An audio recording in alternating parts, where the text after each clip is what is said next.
Good afternoon, everyone.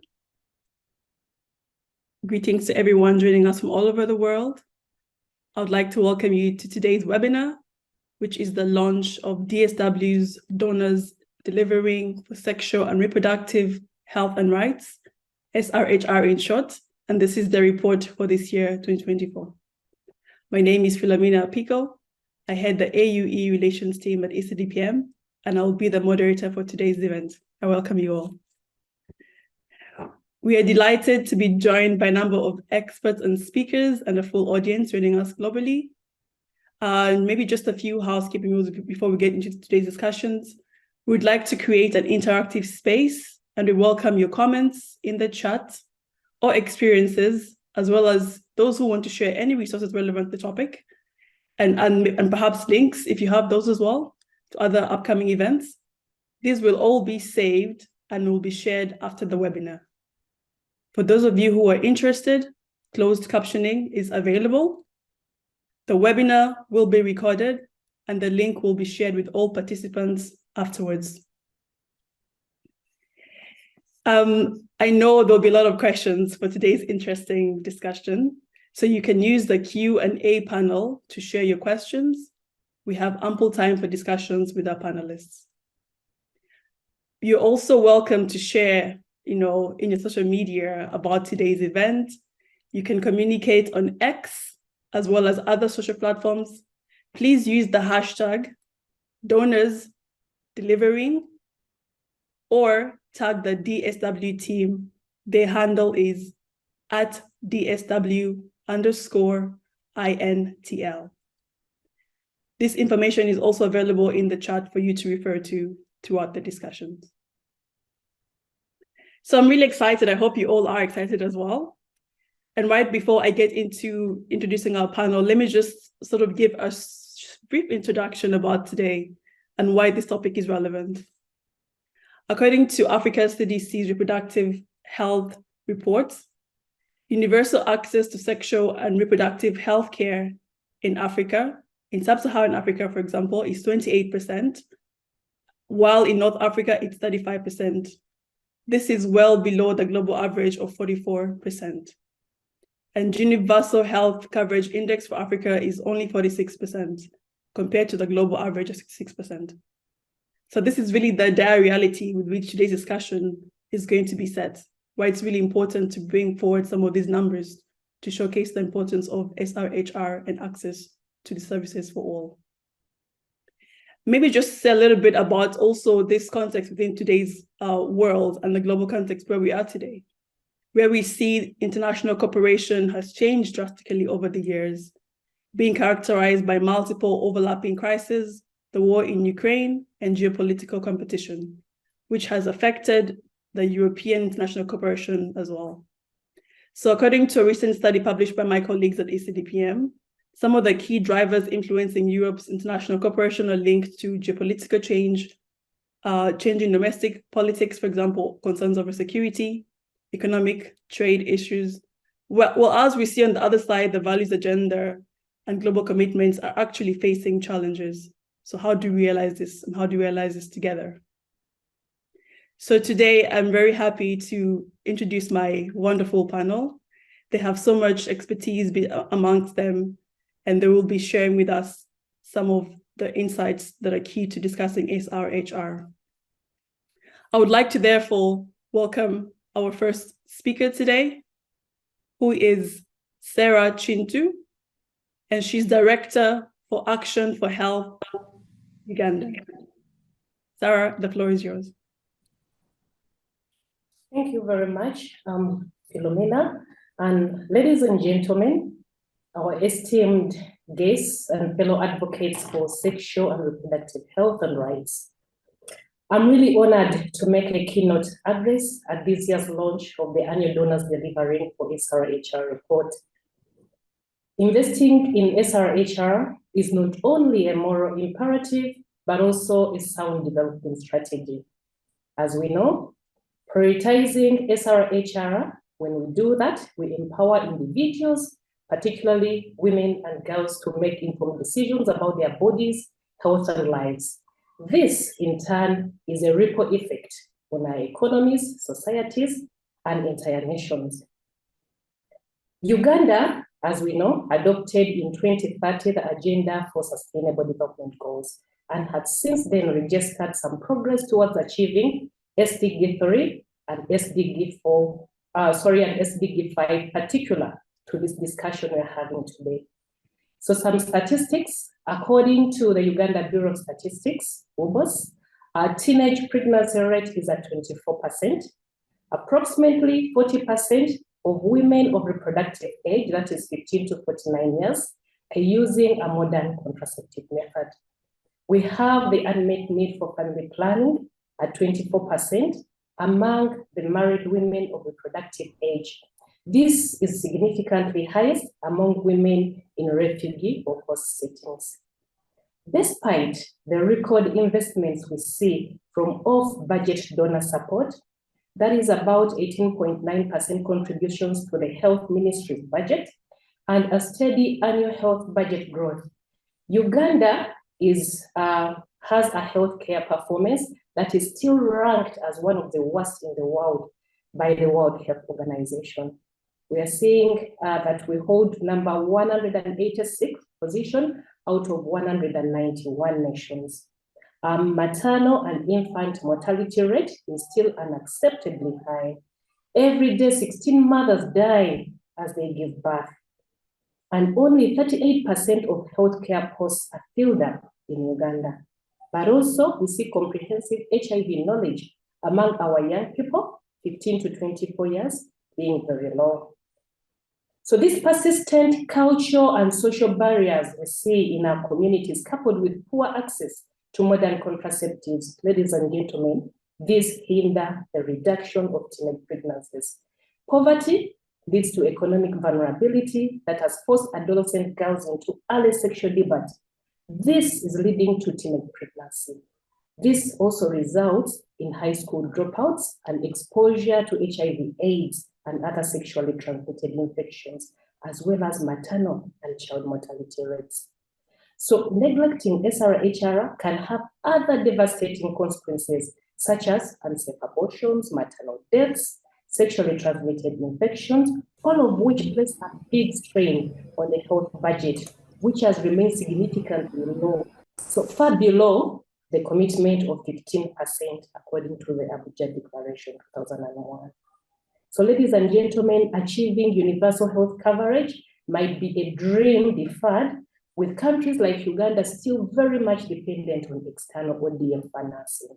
Therefore, the lack of donor support might mean disruption of these services. Many youths and women would be without services. So through our investment as Action for Health Uganda in youth-friendly services within 32 health centers in East and Central Uganda, in the past, we have observed a significant increase in the number of young people seeking and accessing SRHR services, strengthening efforts to prevent teenage pregnancy and maternal mortality as well. So my call to action today, the health sector and SRHR budget specifically to countries like Uganda is still very much dependent on external ODF funding.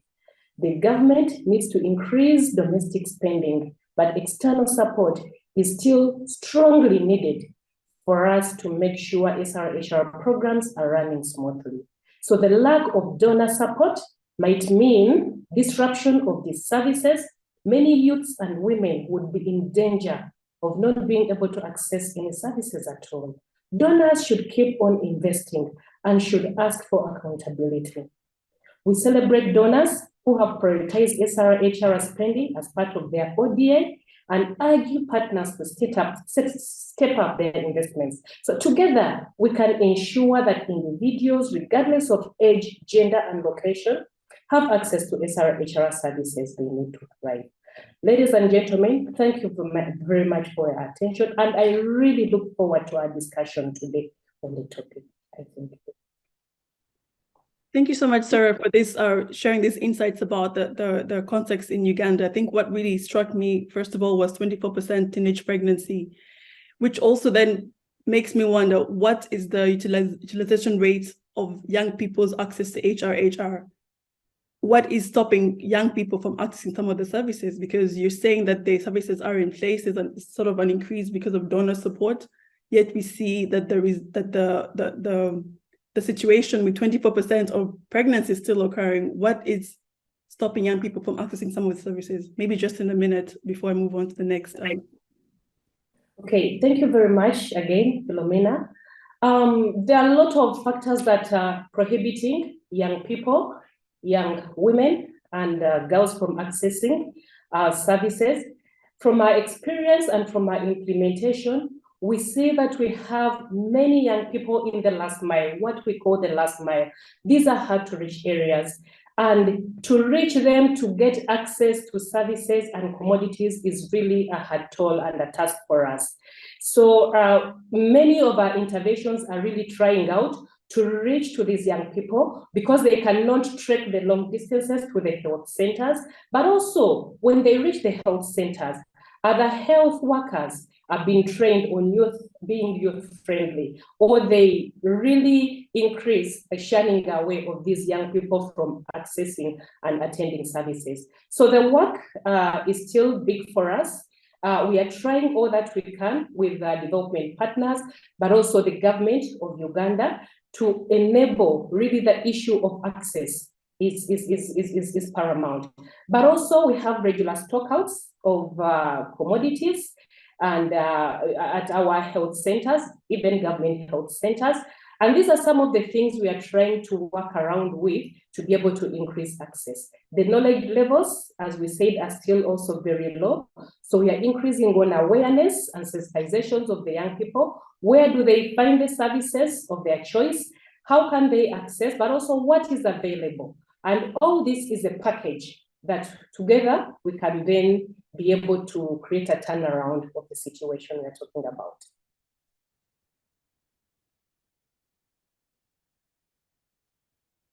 You're on mute, Philomena.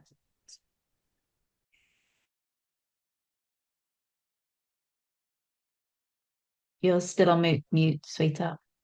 I don't know, my button is sticky. Is it okay now? Can you hear me? Yes. My apologies. Yes, we can. My apologies for that, everyone. I was just thanking Sarah for sharing with us a little bit more information about what government is doing to try and reach the last mile in access to SRHR services. So before I turn to the other panelists, perhaps I would like to bring a little bit of the perspective of those joining us from all over the world today, the audience members. And I have 3 questions that I would like you to answer so that we can sort of gauge where we are today as an audience. The first one is to share in the chat where you're based. In which country are you based, joining us at the moment? So the chat button is, yes, thank you.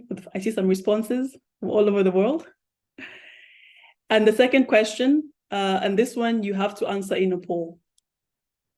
What best describes you or the organization that you are representing? Are you a non-government organization? Are you private sector, a research organization? Are you a policymaker or work in the public sector? Or do you fall into what they would categorize as other, perhaps a think tank, perhaps academia, perhaps a community outreach service? And lastly, the third question is, why are donors' contributions to SRHR as part of the ODA of interest to you? And this you can please respond in the chat box. I'll repeat the question. Why are donors' contributions to SRHR as part of the ODA of interest to you? Thank you.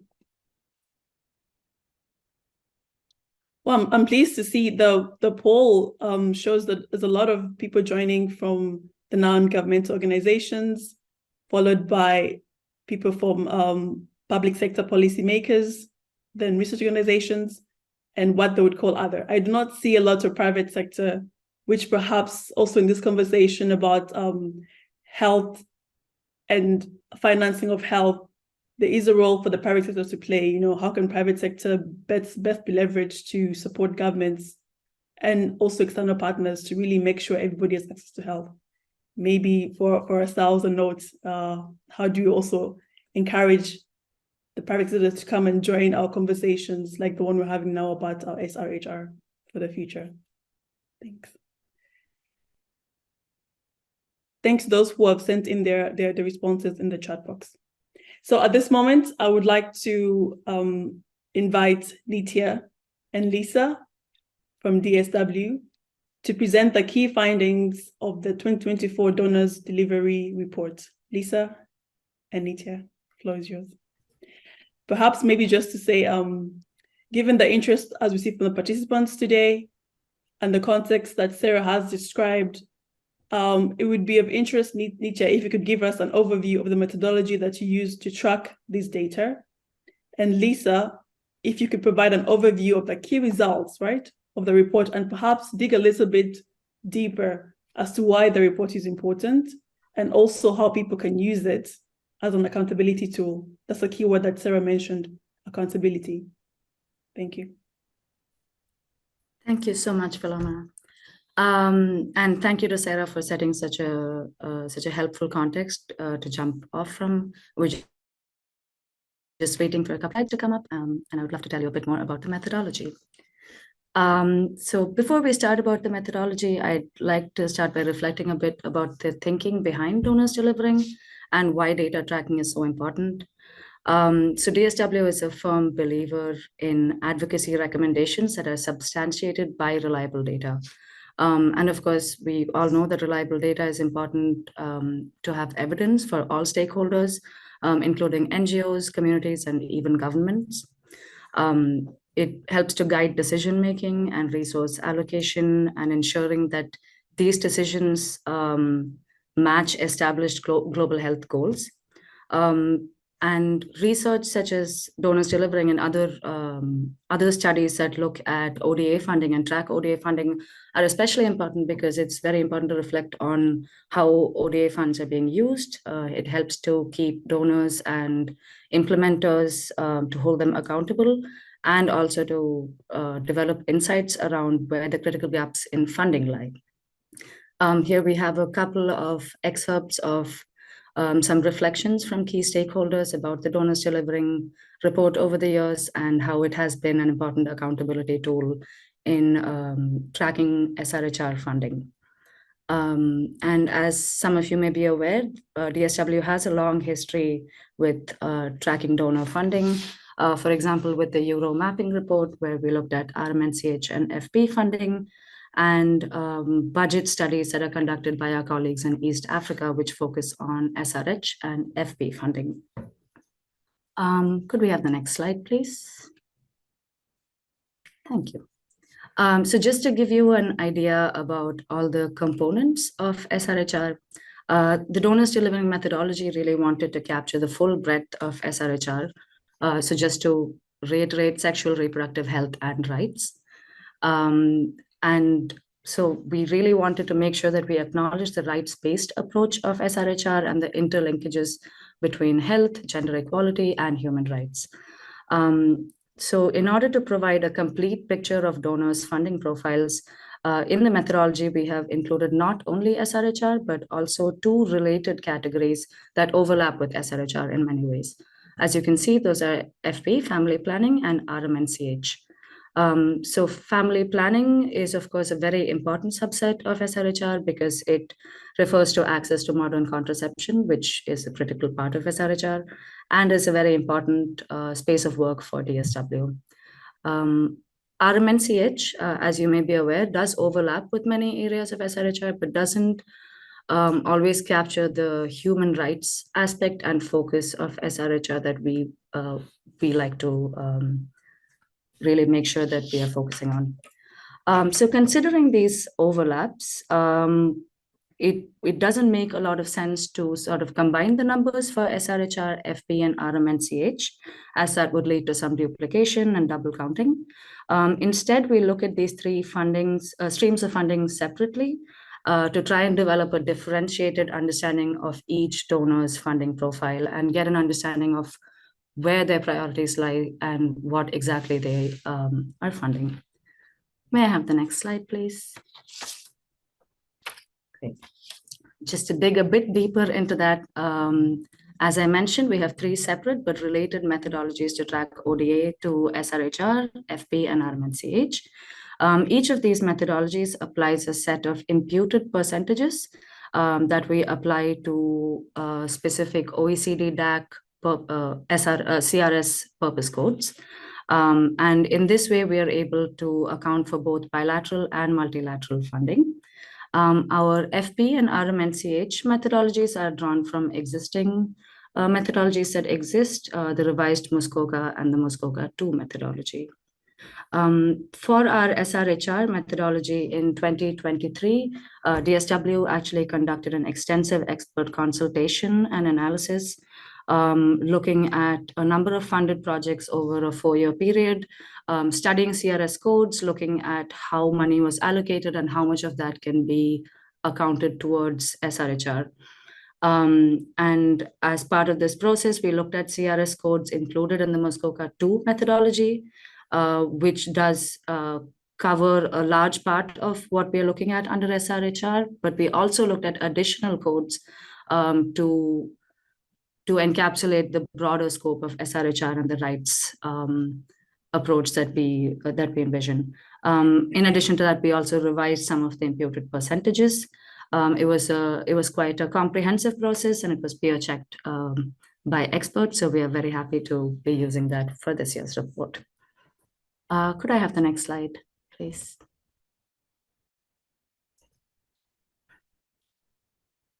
Oops, oh, sorry.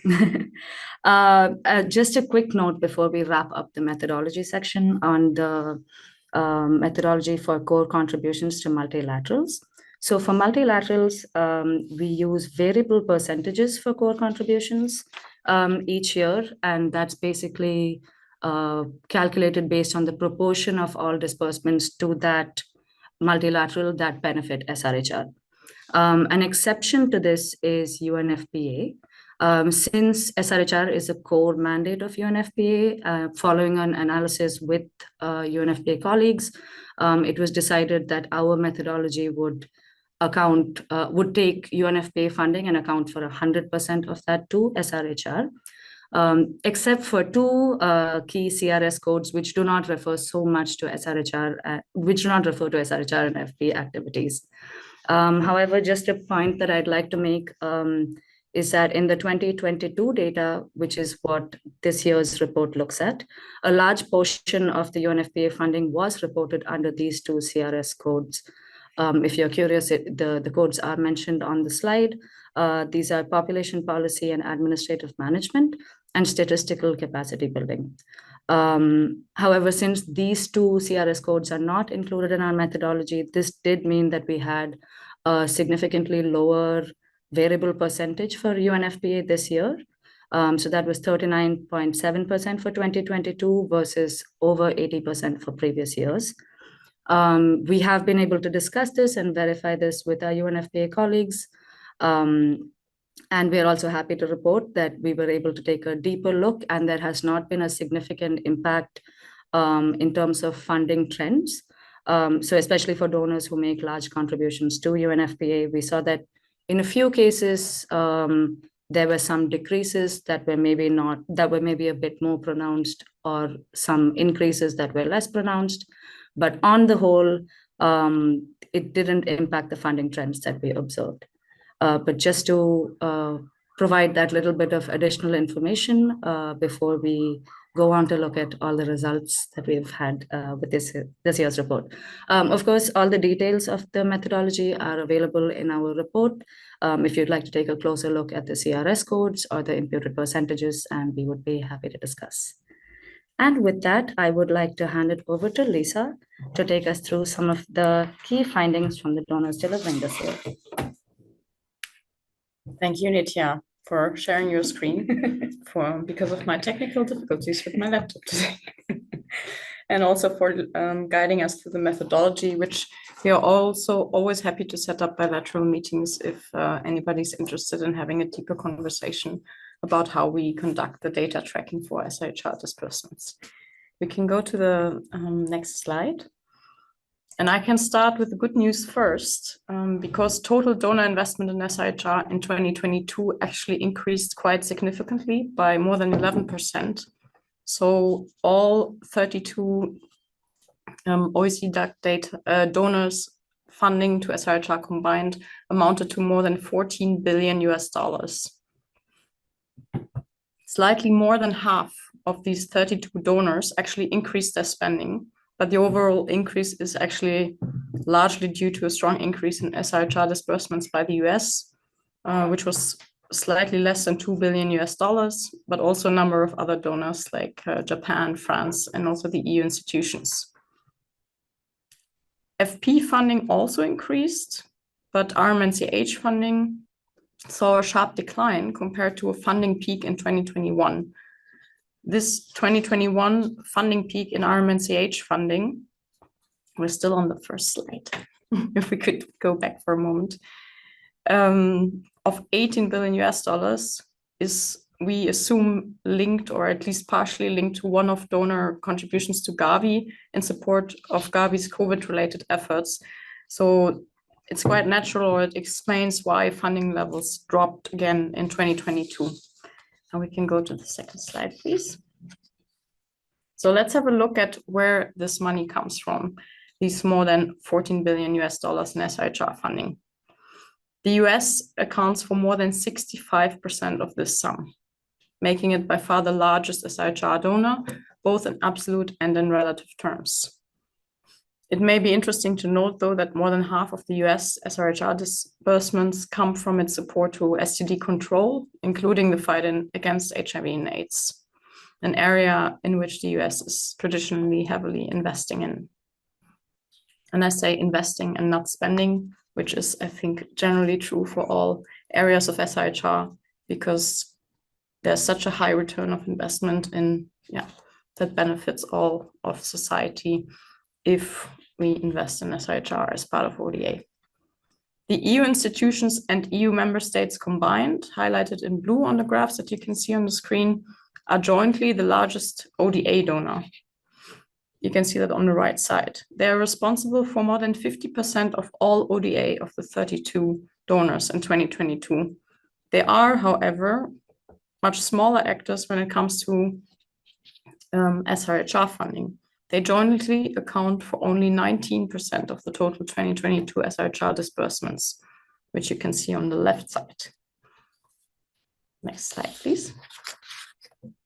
So if we look into more detail at the SRHR disbursements per donor, there's no surprise, and as mentioned already, ahead of all, the US continues to be the largest SRHR donor by spending more than $9 billion of their ODA on SRHR.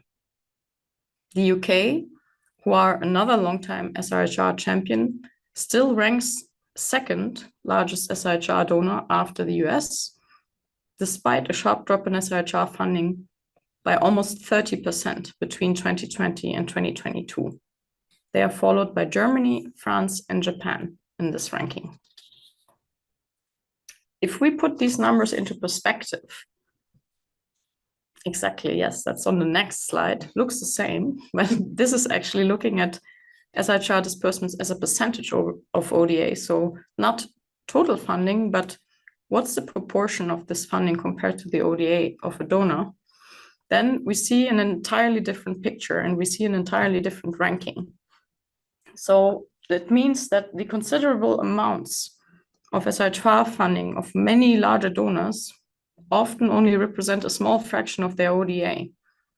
So for example, Germany ranked third in terms of absolute funding to SRHR, but it ranks 20th if we look at the share of ODA budget dedicated to SRHR.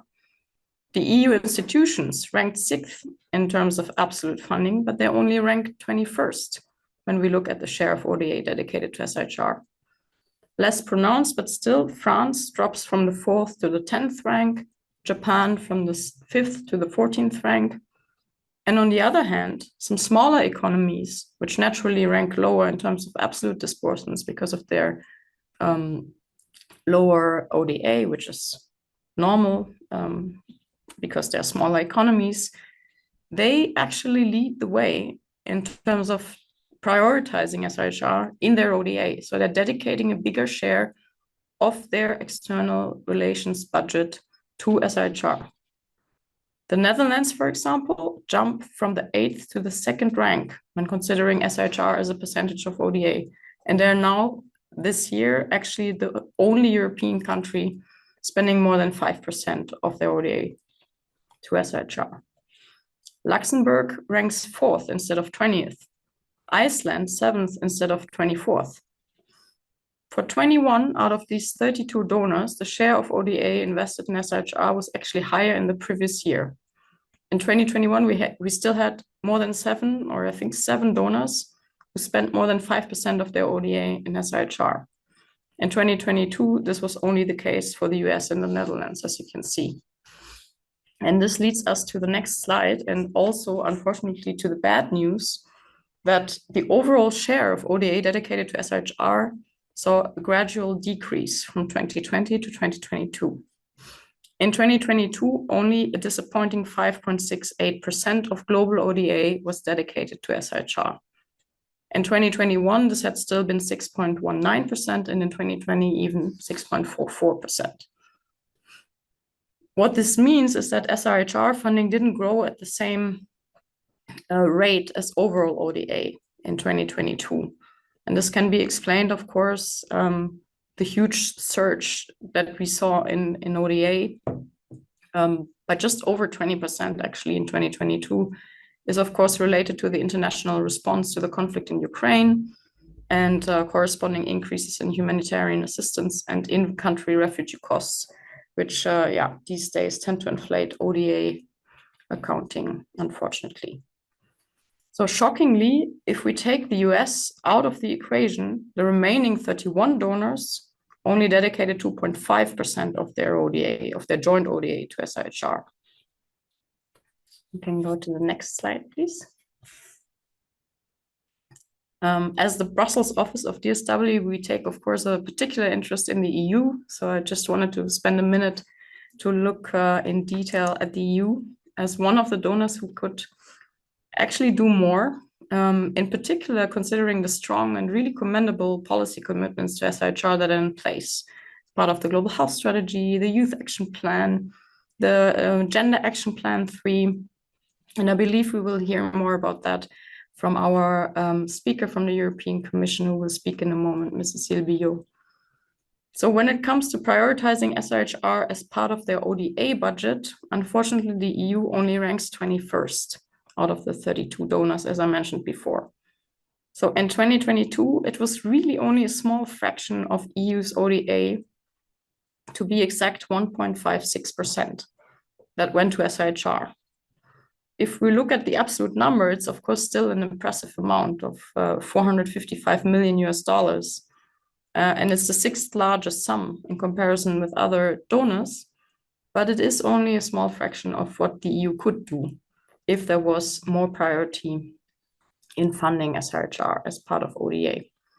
We are, though, carefully optimistic that the EU's SRHR support in the coming years will increase, because we see quite a lot of promising signs, let's say, such as the Team Europe initiative on SRHR in sub-Saharan Africa, and also the fact that almost half of the 45 multi-annual indicative programs of partner countries in sub-Saharan Africa do refer to sexual reproductive health. And this was not necessarily the case before. So we're hopeful that actually maybe next year's report, which will cover the 2023 data, we will already see an increase, hopefully. On the next and final slide, I just wanted to show the ranking, as you can see it in the executive summary and also in the full report.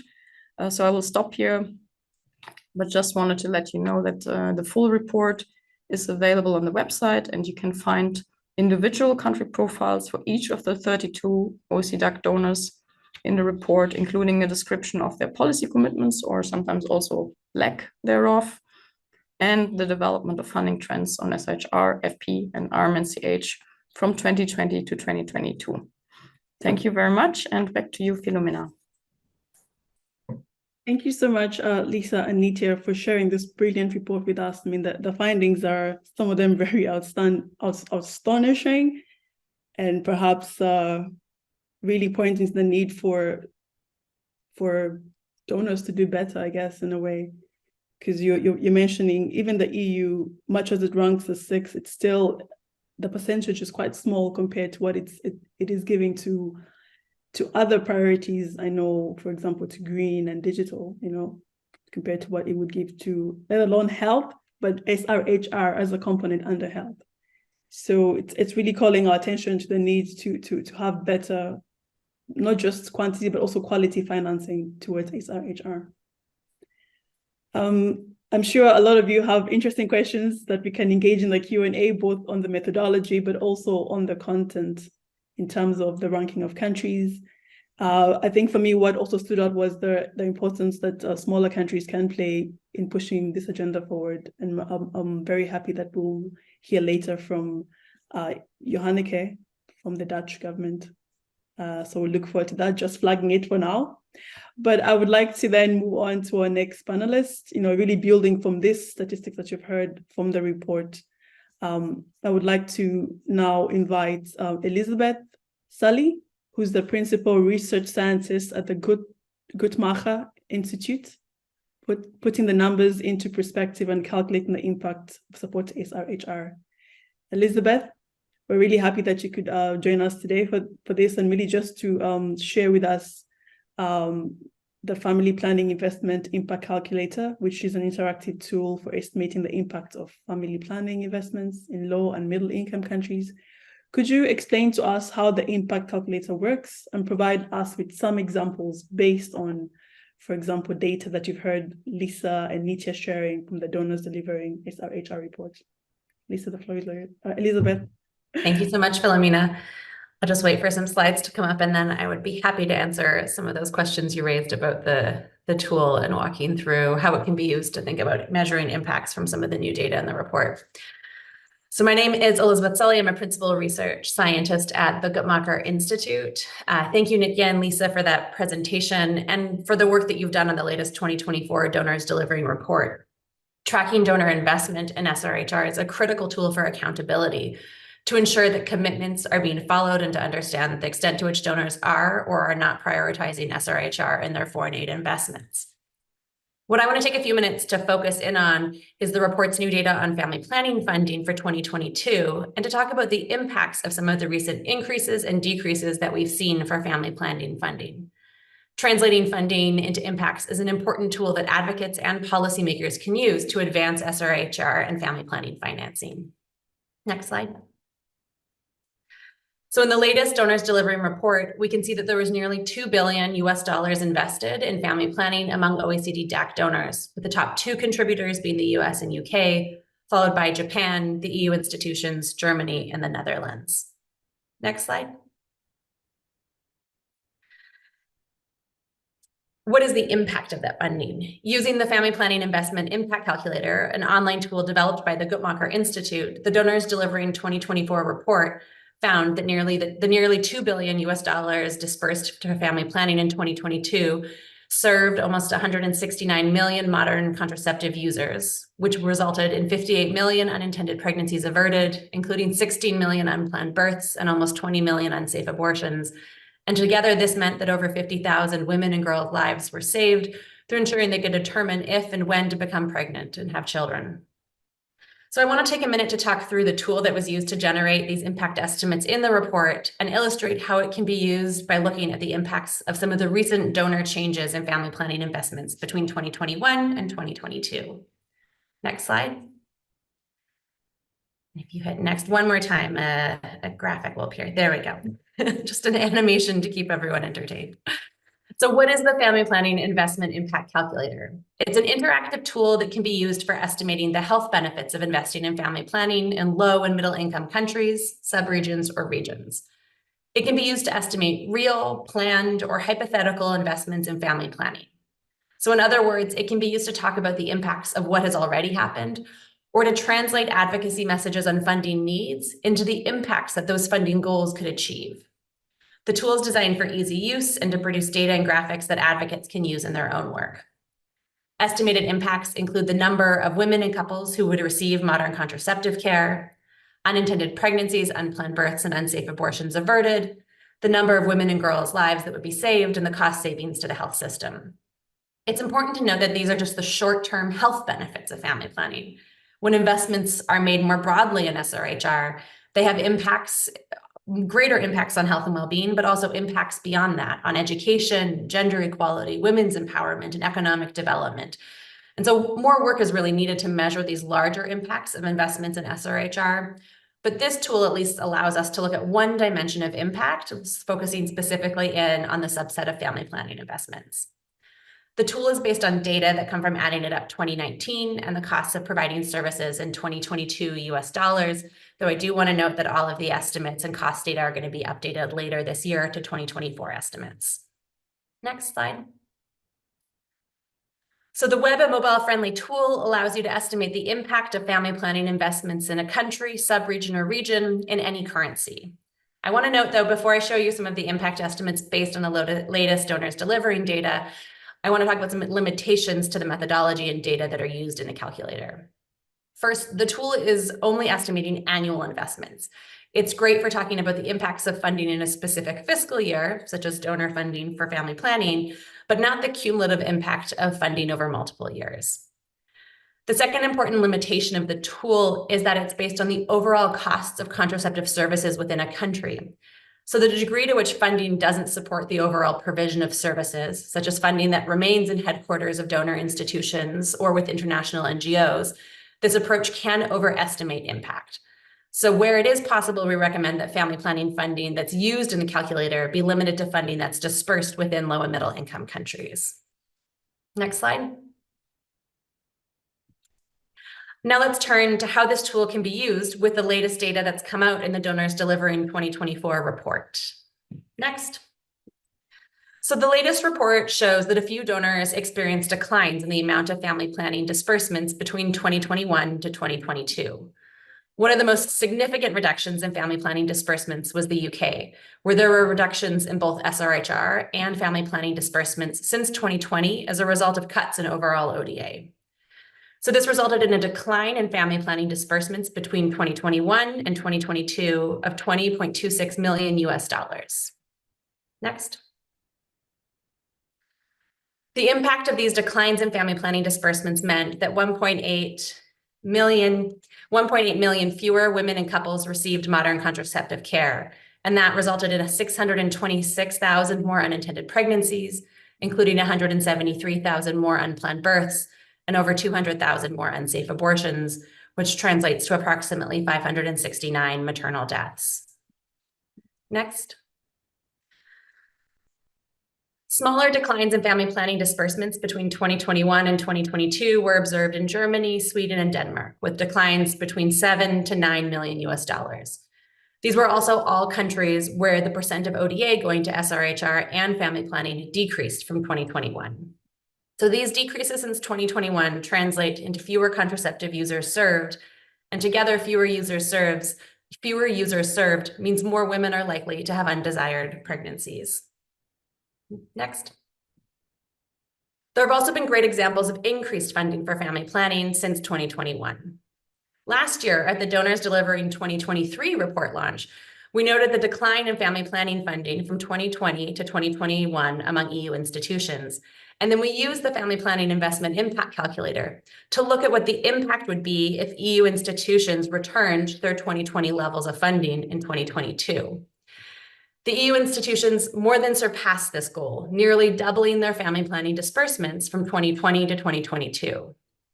When we look from 2021 alone, there was a $71.32 million increase in family planning disbursements.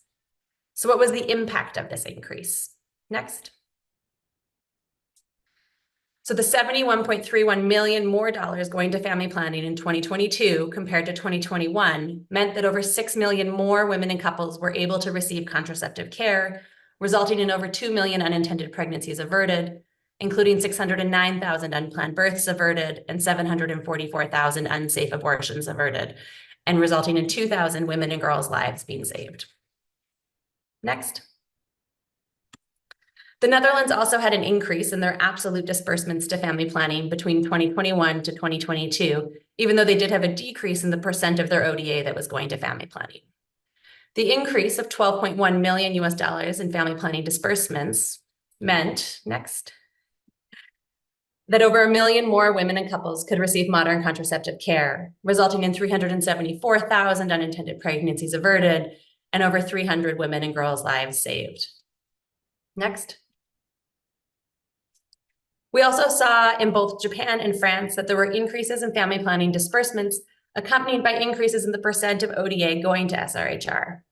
In Japan, there was an increase of $48.88 million in family planning disbursements between 2021 and 2022, and an increase of $11.65 million in France. These increased family planning disbursements, again, meant real impacts in the lives of women and girls.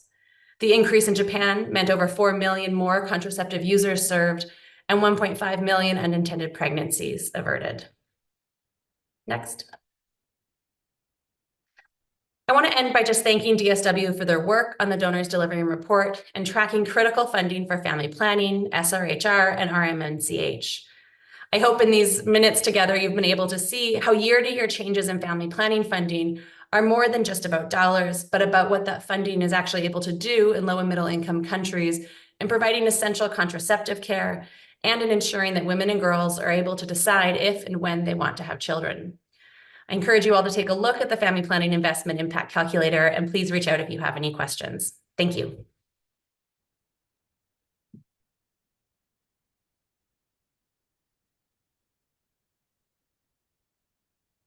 Thank you so much, Elizabeth, if I may, for really sharing with us this the importance of this family planning investment impact calculator. I think for me, what stood out is when you measure it in the lives saved. The Japan statistics just threw me. I was like 1,507 lives saved. Like, that is just something that I think going forward we need to take. And just linking it back to the report by Lisa and Nitya, you know, moving from seeing investments in health as just a cost, but rather as an investment, because then you really see the impact of what it can do when you put it down to numbers. And I think, thank you so much for sharing with us just how useful it is to actually quantify this in terms of lives saved.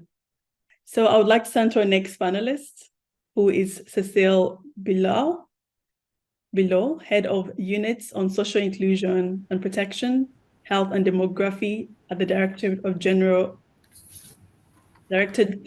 for International Partnerships at the European Commission. You've had so much today already, Cecile, in terms of what the EU is doing right, what the EU is not doing right, really pushing for the key message, I think, from the report by Lisa and Nitya was 21 out of 32. EU, yes, can do better. And I'm sure wants to do better, but how? As we saw also from what Beth shared in terms of the lives that were saved by the increased investment in family planning disbursement. So we can see that there's actually impact that can be made. So from you, we would like to hear today,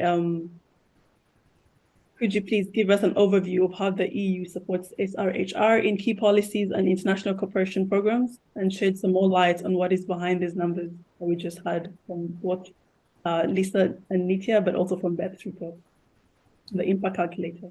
Thank you. Thank you very much, and good afternoon to everybody.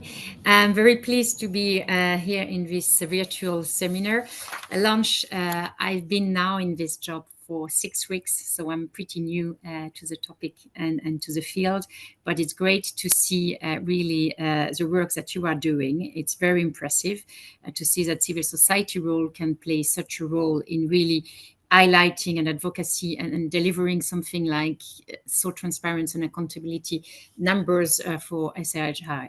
And I think this is very fundamental, because it's the basis then to further develop our policy and to raise also awareness about the topic. So congratulations on your work. Really pleased to be part of this launch today, and to tell you a little bit more what we are doing in the European Union about it. Before doing that, I just want to take the chance also to highlight something, because all the numbers were very interesting. But what I missed a little bit is, of course, we are the EU as an institution itself. We have our own funding, our own ODA, and our own development project, but we also have all our 27 member states. And here I was seeing, as part of the numbers, many of our member states are really even higher funding on the issues than us. And I think if I was trying to calculate and see if we combine our 27 member states and the EU, and as we call it here, we do it in a Team Europe approach, I'm sure we will reach a much higher level and probably even the first rank. So just to say that this is very important, because this is also the way we are now working more and more, really making synergies together with our EU member states to work together in a complementary manner into a project in Team Europe approaches, because we are all under severe also constraints as regards the level of development funding we can have. We have many competing priority. Of course, you know that for the EU, climate change was a very high priority, and is still a very high priority. But I mean, at the beginning of our funding cycle, it was really, really important. We needed to free up resources for that. Now we have, of course, the Ukraine war, and it was decided also to cut some of the resources for development to really redirect it to also defense and support to the community and then the population there. So all in all, it's not easy, because there are many things, many priority, and we are fighting a lot for, of course, continuing the work on SRHR, but it's not that easy, because the world is complex and there are many different issues also to tackle. But I think we do believe if we are putting our strengths together in a Team Europe format, we will achieve also in terms of impact even more than with the same amount of money. So that's why I appreciate a lot the presentation on impact, because it's good to have the figures, but it's also good to see the impact at the end and what we are able to deliver. So now to tell you a little bit more about what the EU is doing. Of course, we have it, as I said, it's very important for us because we have a gender action plan on our side. We have the Global Gateway Strategy, the EU Global Health Strategy, and all this recognized, and gender equality and rights-based approach is really at the center of what the EU wants to do. So what have we done on this specific issue of SRHR? We have now created a new Team Europe action a year ago, approximately, and we have put 60 million euro dedicated to new actions under this Team Europe initiative, and it's broad. We have now launched one program under this Team Europe initiative called Save Birth Africa, and it's a program of 20 million euro, and it's really dedicated to support postpartum hemorrhage. So this is very specific to that, and it will be also deployed with UNITED and UNFPA. We have another 40 million euro for new programs, and we are actually looking into what would be more impactful and relevant together with member states, coming from female genital mutilation, child marriage, also more work also on accountability and delivering, of course, of commodities. So all this will still gonna come now, and the team is working on it. And of course, by doing that, we also welcome very much the implication and the support of you from civil society to hear what is most needed and how we can do that in the most innovative way together. Just to say also that in this Team Europe initiative, we have 10 EU member states with us, as well as 3 African partners. So it's quite broad, and we do believe that by working in such partnership together, we will reach out much more in terms of content and in terms of what we do on the ground. We also have dedicated program to support European and African civil society organization. Especially, we had done done a call for proposal, and we have now different projects to support adolescents and persons in vulnerable situation in more than 16 African countries. So that we do, and we also do support actors like the UNFPA and its supply partnership, which is really meeting unmet needs of for family planning and deliver really health commodity in 54 countries. So that's, we are committed, and we are renewing our commitment to the UNFPA. At the same time, we are also a major donor to the Global Fund, which is also very relevant for HIV programs. And these are just a number of examples. There are also a lot of initiatives that are taken at country level in the different countries by our delegation. Now, just also to give you a little bit of a broader perspective, because this, what I said, is really like the actions that are dedicated to SRHR, but we do believe that this is something part of a much broader topic. And of course, health and the healthcare system and how they are in place are also very important contribution to ensure that we deliver the relevant commodity to the people and the relevant services also to the population. So of course, we have to see also what we are doing in terms of funding and investing in health care system strengthening and universal health coverage.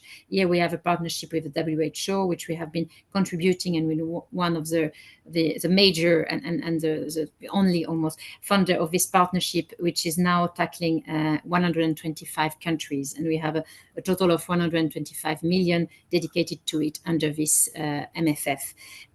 Also, we work a lot with our country at government level to make sure that they mobilize the resources at the national level to really invest in the healthcare system. And of course, we have our tool of budget support, which in many cases is also dedicated to fund investment in healthcare system of our partner country. We do believe it's a very important component beyond the commodity. It's really to have the system there that is available for everybody to be able to go and get the right attention and service. And last but not least, of course, we also have to look at how we work with more innovative financing mechanism, how we work with the private sector to make sure that they invest also in this area and they can also contribute to be part of the solution. And that's something that we will increasingly be doing, and that we are dedicated to discuss with partners and to see how we can use that further so that it will leverage and enhance further what we do in this area. So on this, I think I will conclude, but just to reiterate that we are really continue to be very committed to this topic, and that we will really want to continue to work with all of you collectively to improve the situation of all the women and men in our partner country as regards SRHR. Thank you. Thank you so much, Cecile, for sharing this on what the EU is doing. I mean, I have so many questions, but perhaps I'll come back to them in the Q&A. But you touched on issues around commitments made, the various EU policies that relate to SRHR, the Team Europe initiative that has been launched, together with the need to work with private sector to really leverage resources, because I know financing for health is one of those that is much as there is a 20% regulation in DHE regulation on human development, it's not always guaranteed that, you mentioned the priorities and where does health fall vis-a-vis some of the higher priorities at the moment. How can you guarantee that the funding for health, let alone SRHR, is maintained at the EU level? So we can get back to that in a bit.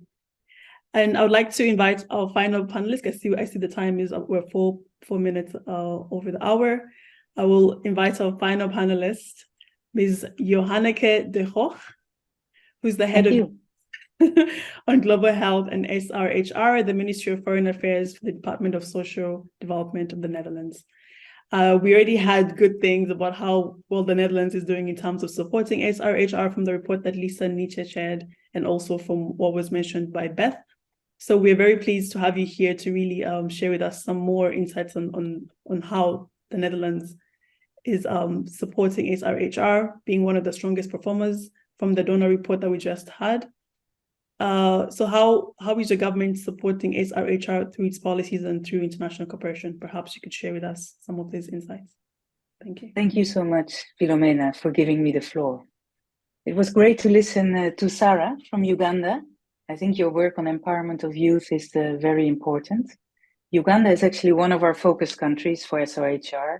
And as you emphasized, Sarah, youth and SRHR are especially relevant in Uganda because of the high levels of teenage pregnancy.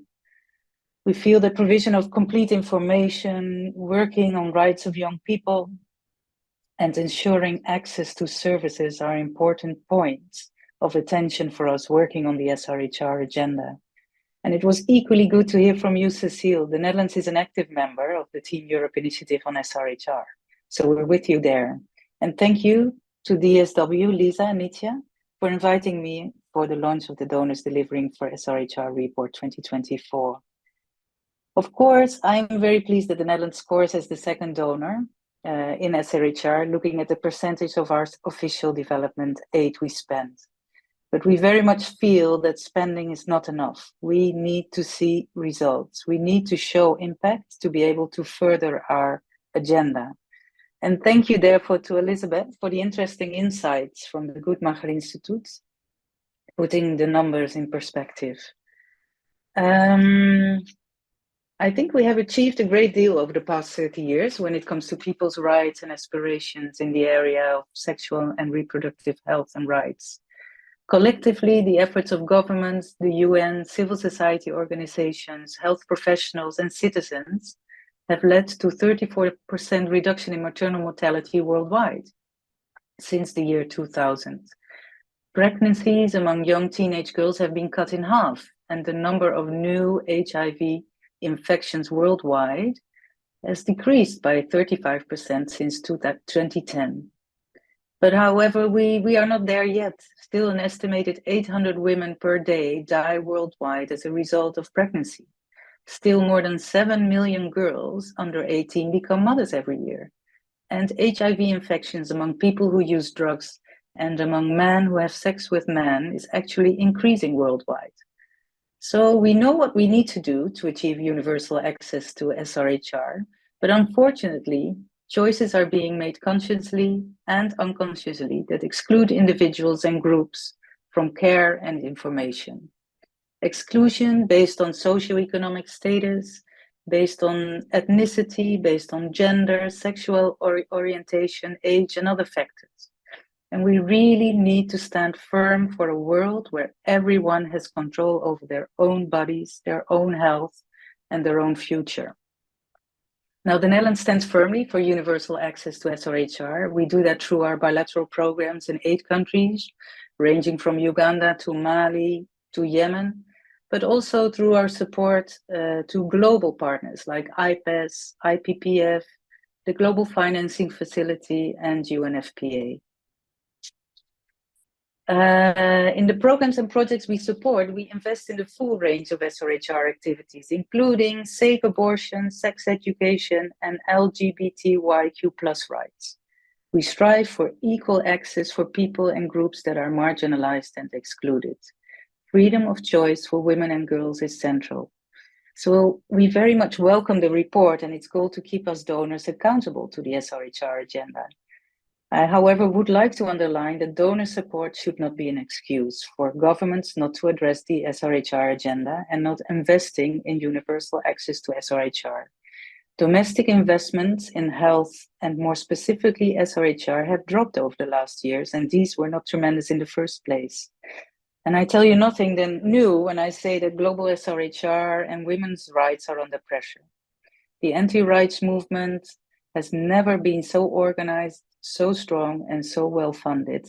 The pushback is visible at all levels, internationally, within the United Nations, and in many countries around the world. We are very much concerned about developments on LGBTQ+ legislation in several countries. So the political situation is changing fast. In my country, a new government is being formed. Last week, the UK announced new elections, and elections in the European Parliament are scheduled for next week. While in the US, we will have elections due in November. Will we be able to uphold SRHR as a priority? That's very much the question.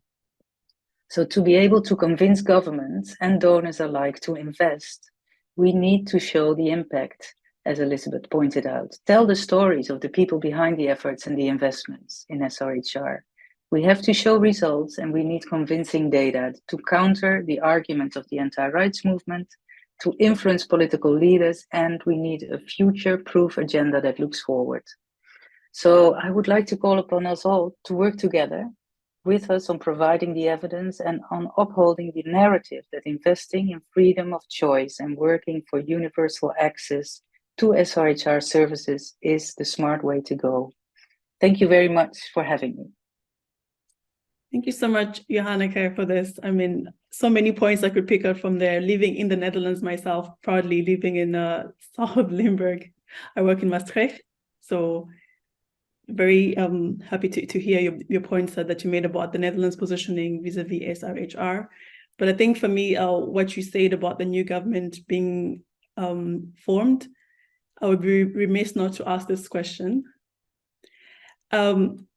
Based on Netherlands' positioning in the world in support of SRHR, as we heard from Lisa and Nitya's report, what does the announcement for the budget cuts mean in terms of funding for ODA, health generally, and perhaps even to push it to what it may mean for SRHR?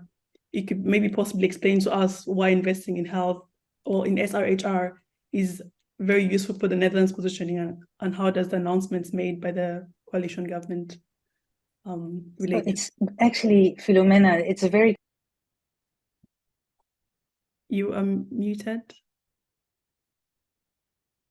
Sorry, I was muted. I was about to say that it's a very, timely and accurate question, but it's also a bit too early for us to say, because at the moment we're still waiting for a new minister. If at all, we will have a new Minister of Development Cooperation. We're not really secure, or we don't really know.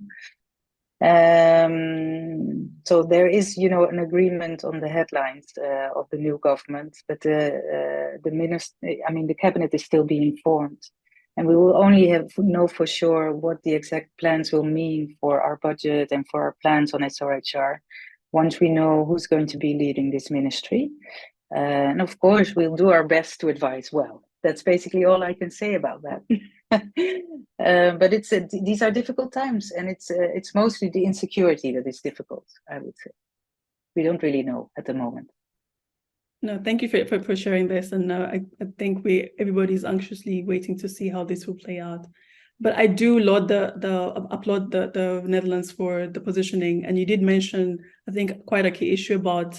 I like how you captured it. The Netherlands stands for universal access to SRHR, and I think this is an issue that perhaps needs to be brought out more, that it is a universal access. It should not be limited based on a number of factors, be it age, gender, as you mentioned, the issues around sexual orientation that are persisting in some countries at the moment. And I think if we are to take the universality of health as a human right first, then I think the message has to be much louder on the universal access to SRHR. So thanks, Netherlands, for that. Thank you. Oh, you're muted. 13 minutes to the hour. So I think people have a lot of questions, having listened to all our panelists, from Sarah, who set the scene really well, to the brilliant report by Lisa and Nitya, to Beth, who also shared the family planning investment impact calculator, to Cecile, who gave us, really insights on what the EU is doing to support SRHR, and to Johanneke, who just gave us the viewpoint of the Netherlands. I would like to open up to the audience to ask some questions. Feel free to post your questions in the Q&A or chat box.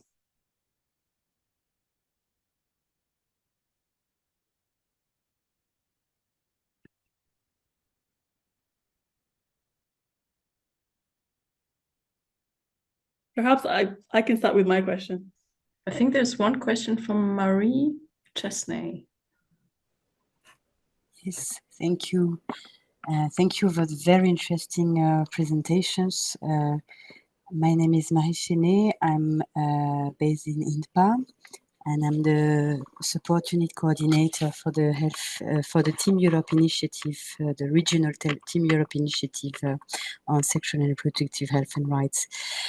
I was particularly interested in the complementarity between the presentation of Elizabeth Sully and Madame Johanneke de Hoogh on the fact that on the one side we have a tool tracing the ODA funding for family planning.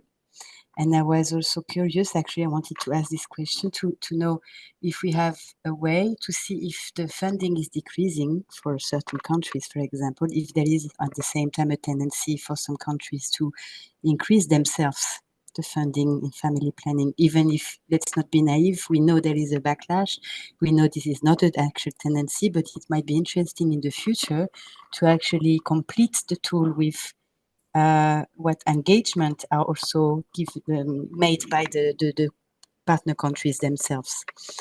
So yes, that's a question. If this is maybe something that is already existing, I would be happy to know. Thank you. Maybe we'll take a couple of more questions. 2 more and then open to the panelists to respond.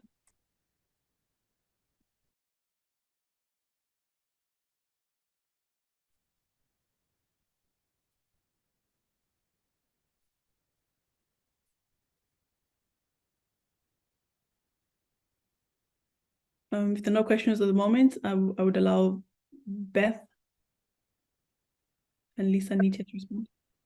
I was actually wondering if Nitya and Lisa want to take a go at it, because you guys are the experts on the trends in the funding. But if I can follow up with anything afterwards, but yeah. Yes, thank you, Marie, also for this interesting suggestion. We do actually look at, and also I think, Cecile, you mentioned before, can we look at the EU as a team, Europe? So the money from the central EU budget combined with member state funding. And there are actually quite a few sections in our report that do that. And also the slides that I shared with the pie charts, they were referring actually to a Team Europe funding, let's say, so combining the ODA of both. But we haven't actually looked at the data from this perspective that you just suggested, Marie. So I think it's, every year, we're tracking the same data, but we're not looking at the data. The Team Africa side, for instance, the Team Africa side, for instance. Yes, that would be, I think, very interesting to track. It's more challenging. We're, of course, relying on the OECD database as a very systemized database with very standardized data and availability of data. But it would be, of course, probably even more interesting to not only look at donors. I mean, for us, as advocates towards high-income country donors, it's an important tool. But overall, in terms of impact in SRHR, it would be very interesting to look at what is the health spending, and in particular SRHR spending in low and middle-income countries looking like. And we do have actually some budget studies in East Africa. So DSW has offices in Kenya and Ethiopia, in Tanzania, and then there's our partner organization Action for Health Uganda, with Sarah speaking earlier today, and they actually do conduct budget studies, which are more aimed at holding accountable government commitments of allocating funding, for example, for family planning, and then checking, is that actually trickling down to the county levels, because in many instances budgets are decentralized. And then it's important to check more at the local level, even for budget implementation, and not rely on the government. National policies. That's part of the Maputo plan. Indeed. Beth, anything to add to this question? There was a part of Marie's question that I thought was interesting of like could family planning funding be going up because of changes in SRHR funding overall shifting? So are people, as governments' priorities are switching, are they sort of shifting where money sits within this broad category over time? I think is one part of the question that you were raising. And I will say, like the cases that we highlighted from the report of increased family planning funding, we made sure that they weren't increases in family planning funding that were like offsetting other decreases. So we didn't say, and I think they were the main increases anyways, but we didn't want to say these donors have increased family planning funding when that was just maybe money being moved from one area to another, or there was declines happening in SRHR funding more broadly. But I think it's an interesting point of like tracking what's within the broader envelope of SRHR, especially as there's shifting government's priorities, politicization of different elements of the comprehensive package of services. Thank you. Thanks for sharing this. If there's no other question right at this moment, I'd love to come back to one point that Cecile made about climate change being a high priority. There is a question. Then we go for the question. This is from Sandra Milon. Sandra, can you take the mic and ask your question, or do you want me to read it out? I love taking the mic. I have it there. Thank you. Thank you all. This is Sandra Malone, one of the two Brussels-based L du Sahel. We work very much on advocacy around SRHR. And so we're really grateful for all the work all of you are doing. I'd just like to ask whoever could from the speakers, would you mind touching on your knowledge of what is happening, will be happening, won't be happening, be invested, not invested, etc., in the Sahel particularly? As we all know, it's really one of the regions in the world where the needs are so overwhelming, it's incredible. And we believe and know that investing in SRHR in the Sahel today and tomorrow is clearly what needs to be done. But we're very afraid that some of the trends are leading away from that investment in the Sahel. So if you could just touch on anything you might know or surmise related to that, that would be really useful. Thank you. Thanks so much, Sandra. Really good question, considering that, as you say, what's happening in the Sahel at the moment. Should I do any, mini, miny, more, or one can feel free to answer? Shall I answer for part of the Netherlands? Perhaps it's just for you good to know that at the moment it's very much part of our current policy to focus on a few countries in the Sahel region. So we're very much active in Mali, in Niger, and in Benin. And that's very much on the top of our minds. What this will mean for the future, I don't know. But at this particular moment and during this year, we still have very much our programs running there. We have people working for us at the embassy there to look into programming. And so that's basically my part of answering this question. Philomena, the floor is yours. Thanks so much, Johanneke. Are there any other responses? I see Lisa and Nitya, you're unmuted. Because we forgot to mute ourselves. But no, I must admit, we would have to check some more data. We have done, next to the donors delivering report, there's of course other research that we do. And for example, together with IPPFEN and the Countdown 2030 network, we looked into the programming documents of the EU for the current multi-annual financial framework, so the bilateral cooperation in the NDICI. And we saw a very encouraging trend where SRH was actually included not only in traditional sectors like health and gender equality, where we would expect SRH to show up, let's say, but we saw more and more a multi-sectorial approach. So seeing SRH, sometimes even SRHR projects being integrated in economic empowerment, peace building, agriculture, and also climate change activities, which is why we are so optimistic that in the future we will see increased funding. And I think we could look at the report and see which countries or what the analysis said for some of the countries in the Sahel region. I just don't have it on the top of my head right now, but I'm very happy to touch base with you, Sandra, in the coming days or weeks. Okay, thanks so much. We also had another question from Maybe if I can just react also on that. Yeah, I had raised my hand. No, just to say also on that, what may be relevant to look at in Sahel is beyond the development program as such. It's to look at the humanitarian head development. You know, for us in the Commission, it's a different fund. It's also different DG ECHO. But I know they are spending more and more on SRHR. The figure I have so far under this MFF from 2019 until 2023 is that they have spent 124.5 million for SRHR, and it has been growing in comparison to the previous MFF.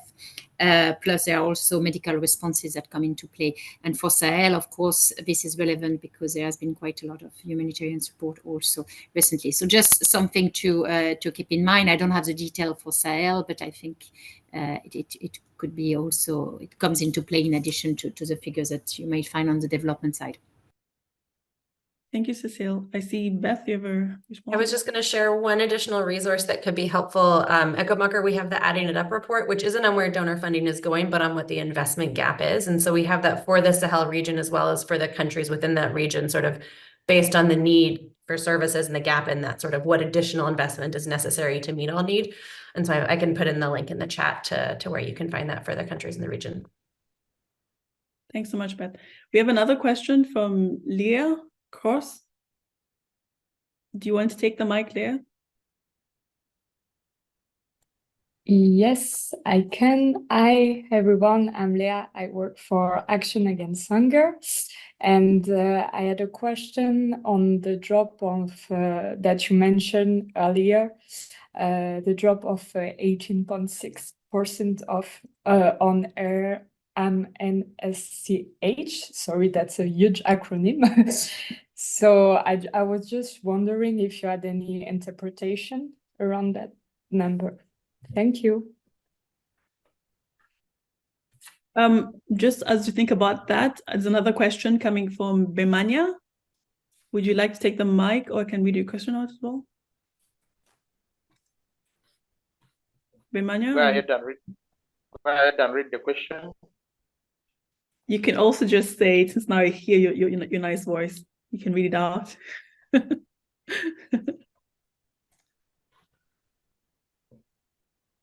Bemania? Okay, I can read it out. This is fine.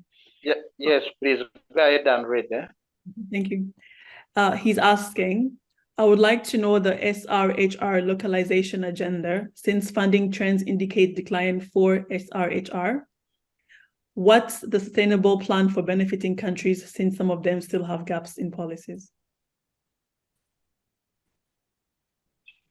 So we can maybe start with the Leah's question on the drop. So I think that's Lisa and Nitya.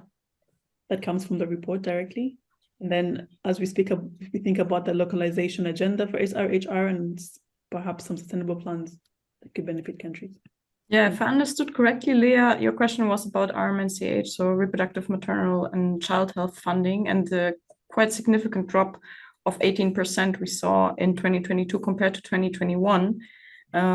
We can only assume, but the data kind of supports it, because, you know, in the tracking, we can see which CRS codes where the funding actually dropped.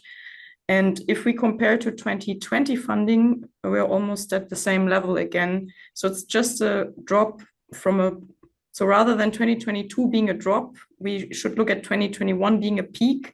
And we think that this peak in RMNCH funding in 2021 was probably related to many donors supporting Gavi in their efforts against COVID. So yeah, of course, now it looks like a big drop for 2022, but maybe we should rather say there was a peak. That's also why we always look at 3 years in the report, and not just at developments between 2021 and 2022, but always a 3-year period to put a bit the numbers and the trends into perspective. I think what's also important to note here is that generally, of course, fluctuations are natural.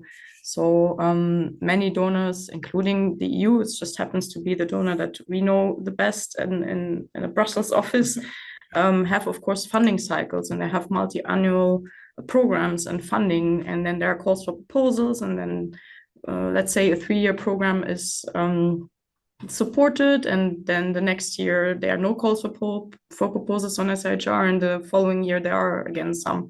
So it is, of course, normal that there are some fluctuations. So if there are small or gradual increases or decreases, I guess that these kind of natural fluctuations can account for that.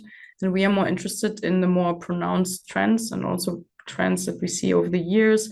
And maybe, yeah, sometimes there are interesting trends to see. And one of those is indeed what, Leah, you asked about, which we can only assume, is due to the Gavi efforts in 2021 related still to COVID. And then the other trend that is, that we need to take into account is that in 2022, there was such a huge increase in overall ODA. And that was, of course, because of the conflict in Ukraine and the increased humanitarian aid.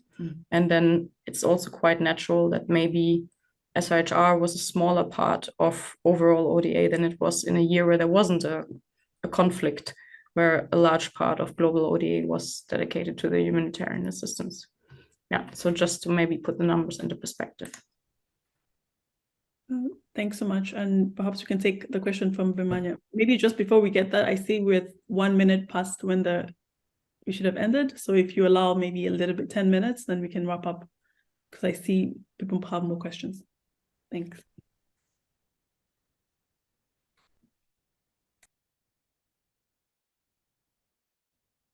Anyone speak about the localization agenda for SRHR and sustainable plans? Some thinking around that.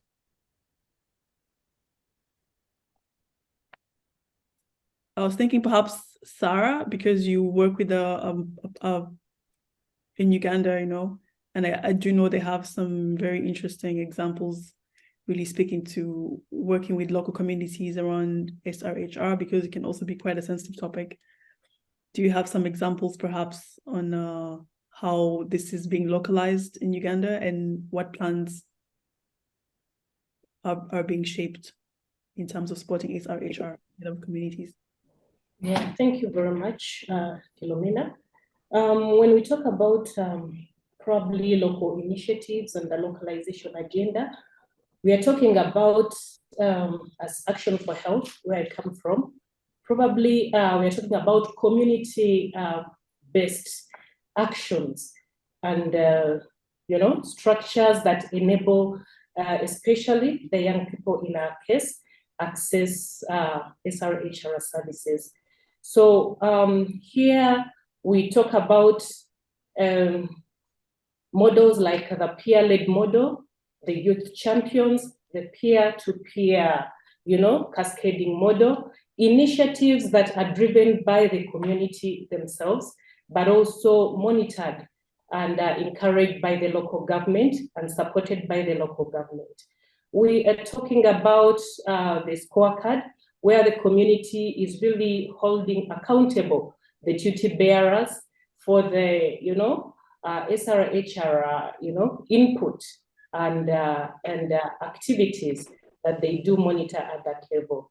So really, how do we put the resources? How do we put the mandate into the hands of the community? One, to drive the agenda, but also to ensure quality services as a return from the leaders that they elected into office. So really, localization is broad and can take on any dimension, but as Action for Health, we are really empowering the youth to drive the show so that the fellow youth hear from the fellow youth on what is working and what doesn't work. And this we tell our development partners, we tell the duty bearers, but also to ensure that the young people are at the forefront, because if we serve them, then they should be able to hold us accountable in regard. Thank you. Thanks so much, Sarah, because you really touched on something that's very important, working with local governments. And I think this is an actor that can really block or encourage interventions at that level, because when you speak about SRHR, we can't fail to mention some of the social cultural barriers to access to some of the services. So I'm glad to hear that in Uganda, you're already envisioning working with local leaders and actually getting them as part of the actors relevant to pushing the discussion forward in terms of access services. Do we have any more interventions? Perhaps from Cecile, because you mentioned this Team Europe approach that has been launched, the Safe Births, which is actually quite commendable because it's about postpartum hemorrhaging. How are you already envisioning working with the local communities, really ensuring that this is a localized agenda, not just something that the EU has intentions about, but not necessarily working together with the local communities to see it through? Maybe from your viewpoint on this new program that has been launched. Thanks a lot, and this is a very relevant question, because at the end we want it to have an impact directly on the local community and on the ground. I'm totally new to this program, and my colleague is not with me today because he is on leave, and he knows much more on the program, so I couldn't give you much more detail, but I'm sure it's part of the picture, and it's clearly because we work together with UNFPA and UNITED on it. And it's also using their own network, and probably UNICEF is probably also in the loop. They're on the ground to make sure that there is the link with the local community and so on. But if you would allow me, I am happy to put you in touch with Martin when he's back, and he can provide much more informed detail about the programs than myself. Thank you for this, Cecile. And Bemania, I hope you're listening. If you can reach out later, maybe we can try to put you in touch with the person to give you more information on this. Johanneke, perhaps getting a Dutch perspective on this, because you have mentioned that your work is a lot also focused on young people, and hearing from Sarah, the peer-to-peer learning. But I do know that you also push for the universality and perhaps some of the coverage. You know, when you mentioned the broad spectrum of age, gender, sexual orientation, how do you try to work with some of these contentious issues at the local level? So actually, it's a very, very relevant question Bemania has posed. And what we do, well, I feel that we're still learning on how to promote locally led development. And this is not only to do with the SRHR agenda, but for the wider Dutch development cooperation agenda. But what we do specifically is basically to promote meaningful participation of youth in the different levels of our engagement. So we have formed together with our partners in the South, like Youth Advisory Council, that advises on particular moments of our policy formulation, and has meetings even at the level of our minister to talk with us about their priorities. But I'll be honest with you, it demands a lot from us as a donor first, I would say, because it has a lot to do with our own donor requirements, whether you really promote localization in your programming, be it SRHR or anything else we do. And we're still learning there. I'm not sure whether we're not there yet, but we are. We're struggling, but we're learning. And I think we have a few initiatives that, for example, flip the power relations between consortium partners we fund, where the local partner, be it a national NGO or a more civil society organization in a region, is in the lead for a program and asks only the technical advice it needs from the international NGO. This is something we would like to do more, but we're still learning in the form of pilots. That's my answer to that very relevant question. Thank you so much, Johanneke. So thank you so much, everyone who has stayed with us for the extra 10 minutes. We are now coming to the end of the webinar. I would like to thank the panel who has really shared with us, not just about the data, but really going beyond that to really give us some insights on what it would take to support SRHR, to sustain support for SRHR, both globally, but also working with partners at the local level. I could give a bit of reflection on what's important, but I think this has been discussed well. But I think what for me stood out was the need to do better, to not just have quantity, but also quality of support for SRHR, the need for it to be universal, as shared by Johanneke, that everybody has access to SRHR. I like the example that was given about the localization and peer-to-peer learning, having local leaders engage as well. And maybe just my own self-reflection, this has been a panel with brilliant women, but doesn't mean that SRHR is a woman's issue alone. So this should be going forward, that it's everyone's issue, it's a universal issue. So I would like to encourage more people to join the discussion on SRHR. And lastly, to say thanks so much to DSW for allowing me to moderate the session today. All the comments that have been shared in the chat, the resources, the links will be gathered by DSW, and those will be shared with the participants. Lisa and Nitya have also, I think, made available the link for the report, as well as executive summary. So please have a look in the chats and get the links. And with that, from my side, I would like to end by saying SRHR and health generally should not be seen as a cost. It is an investment, as we heard today.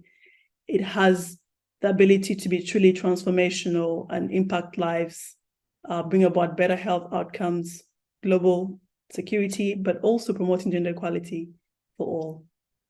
So I thank you, Philomena here. Thank you so much for staying with us, and I would like to wish you all a lovely afternoon. For those of us joining in the EU, and for the rest, have a lovely day as well. Thank you. Thank you to the panel. Thank you, Philomena. Thank you. Thank you very much. Bye-bye. Thank you. Bye-bye. Thank you so much. Bye-bye. Thank you. Bye-bye. Bye. Bye.